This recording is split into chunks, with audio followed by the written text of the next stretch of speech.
How did Mackenzie look last night and the results of his MRI yesterday? He actually was going today. I haven't got the results. He looked good. We didn't practice him, but he's moving around good and all that type of stuff. But he was actually getting with our guys today and getting the results back. But I haven't gotten them from Danny. Coach, just listening to you talk, it seems like you're almost calculated by putting out these dabs of wisdom, so to speak. Dabs of wisdom. Can I tell my wife that? Can I tell my wife that? That's great. Dabs of wisdom. Whatever you want to do with that phrase, you can. But I'm just wondering, are you calculated in the way you approach your team and deliver these messages at times of the year? Am I calculated? Or just sort of go with the flow and how you feel each week? It's, a lot of it, I go with the flow and how I feel. I'm a gut guy. I'm an instinct guy. And some of it's calculated. I mean, you know, I'm very purposeful in what we do. I always have been. But I also, you know, just, you know, am who I am. Just no different than I've ever been. There are a lot of things that can undermine a team, even one that's having the kind of success you're having at this point in the season, because you have a lot of guys who are looking beyond the season. Is that a concern? Is that maybe why you try to reemphasize the goals and the stretch? No, I think that's leadership of your team.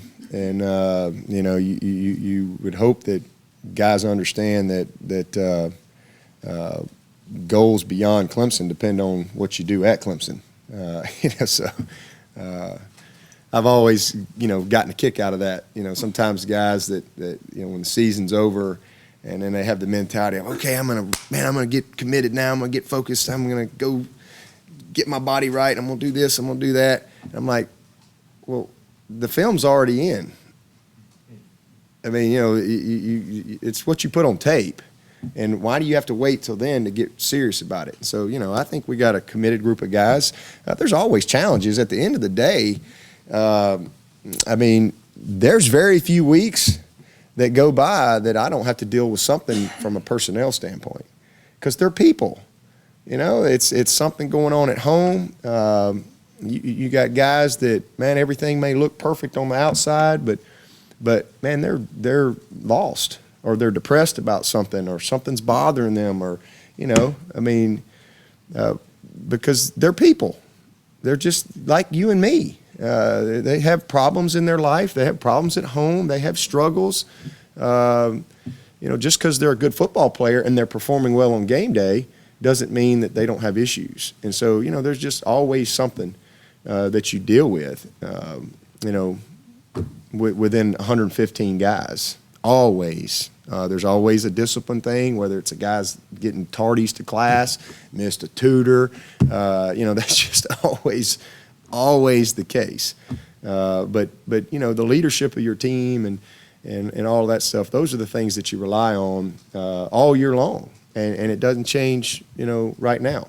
But if we are who I think we are, we'll show up and we'll put our best foot forward each and every opportunity that we have, because that's been our track record. It doesn't mean we're going to win them all, you know. But if we get beat, it's probably going to be because the team that beat us played pretty good, played better than we did, probably earned it. It's not going to be because we, you know, didn't show up, or somebody was looking ahead to the pros, or all that type of stuff. I just don't buy into all that. Is there anyone else like Zach who's treating Saturday like a senior day, but they still have some time left? You know, Zach's graduating in December, and you know, he came to me. The only other one is Travis Blanks. He hasn't made up his mind yet, but he's graduating in December. And you know, my whole thing with guys is graduation. You know, they don't owe us a fifth year, and we don't owe them a fifth year. You know, it's all about graduating, and that's the goal. That's why you come to college. It's just like Deshaun Watson. If he's set up to graduate next December, you know, if he's going to graduate next December, then and he wants to move on, he'll be honored as a senior, because that's what the objective of college is to graduate. And so, you know, we always embrace our guys that way. You know, T.J. Burrell, Martin Aiken are two guys that are seniors that have another year of eligibility, but they're going to graduate in May. And, you know, so that's really about it off the top of my head. Sometimes guys, like I said, think they come to you and they say, hey, you know, when the season's over, I've decided I'm going to move on. You know, whether it's transfer to another school or whether it's they're ready to give the pros a shot. You know, my thing is I just want them to graduate. That's my number one goal in this program is to graduate these players. And 120 seniors and 114 graduates, we've done a pretty good job of that. And I think I got 5 juniors out there that owe me 2. And we'll chase them down to the ends of the earth till they get it done, because they're going to need it. So, you know, as far as whether a guy's a 5th year, 4th year, 3rd year, I don't really care when they get in that degree. That's all that matters to me. A little bit along those lines, you mentioned graduate transfer. Would that be an option on the table for Clemson to accept players that, like, who want that graduate transfer year, that have graduated elsewhere and then want to play? Well, we brought one in last year. Yeah, we brought in the quarterback from Stanford last year. I mean, he did a nice job for us. We needed a 4th-team quarterback. You know, we needed a 4th-team guy, and he filled the need for us. Told him up front, you have no chance to be the starter. Don't need a starter. Don't need a backup. But I need a scout team guy, and I need a 4th guy because I only had 3. So that was a perfect timing for us, and it was a good opportunity for him. We wanted to get back this way and get into graduate school. We won't make a living doing that here, just because, you know, I believe in developing our guys, kind of building the team through the draft, if you will. That's just always been my philosophy. You know, I like to see guys get better, and you know, but I mean, yeah, I mean, if there's a guy out there that graduates somewhere and he's a great kid, he's got the character that we look for. You know, he's got the background that fits here, and certainly he could help us fill a need. Sure, I'd be open to that. But you know, we don't get a lot of those opportunities here. Speaking of developing guys, building through the draft, that kind of is the story of the 5 guys. Well, collectively the 5 guys on the offensive line, because they came with different purposes originally, and some of them moved around a little bit, and maybe 1 or 2 of them weren't totally convinced they could do this, and that's. Yeah, I mean, guys, somebody called last night and was talking about they wanted me to name somebody about who's developed. You know, name one guy, and I'm like, you know, and it's a really good problem to not be able to do that. And I just started listing. I mean, how about Greg Hugel? Talking about development. I mean, how about Joe Gore?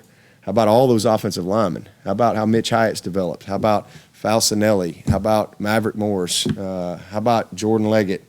You know, tried to get all y'all to buy in on the Jordan Leggett train, and y'all, none of you would take the bait. None of you. Y'all go, yeah, we'll wait and see. And I don't blame you, because of kind of what he had done the first couple of years. But you know, man, look at what Jordan Leggett's done. Development.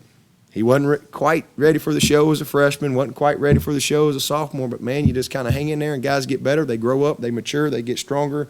They figure life out a little bit. And now he's a Mackey finalist. 8 finalists, and he's one of them. I just think that's awesome. How about the development of Sharon Peak? You know, how about the development of Dion and Ray and Artavis? And how about the development of Kevin Dodd? Wow, that's development. Development of B.J. Goodson. What are we going to do? The world's over. We've lost 1 million starters on defense, and Stephon Anthony's a first-rounder starting for the Saints. Oh, B.J. Goodson's played pretty good football for us. He steps right in. Cordray Tankersley, development. T.J. Green, development. You know, you can just go on and on and on. And I think that's just a beautiful thing. You know, so we've got development going on at all over the place. You got some guys that show up, and like I said, if we don't screw them up, they're great players. You know, just kind of McKenzie, we don't mess him up, he's going to be a great player. Now, he's a guy you got to manage because he brings different issues because he's a different personality and all that type of stuff.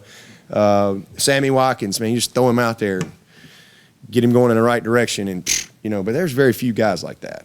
Very, very few. most guys have to go through a developmental process, and our coaching staff does a great job with that.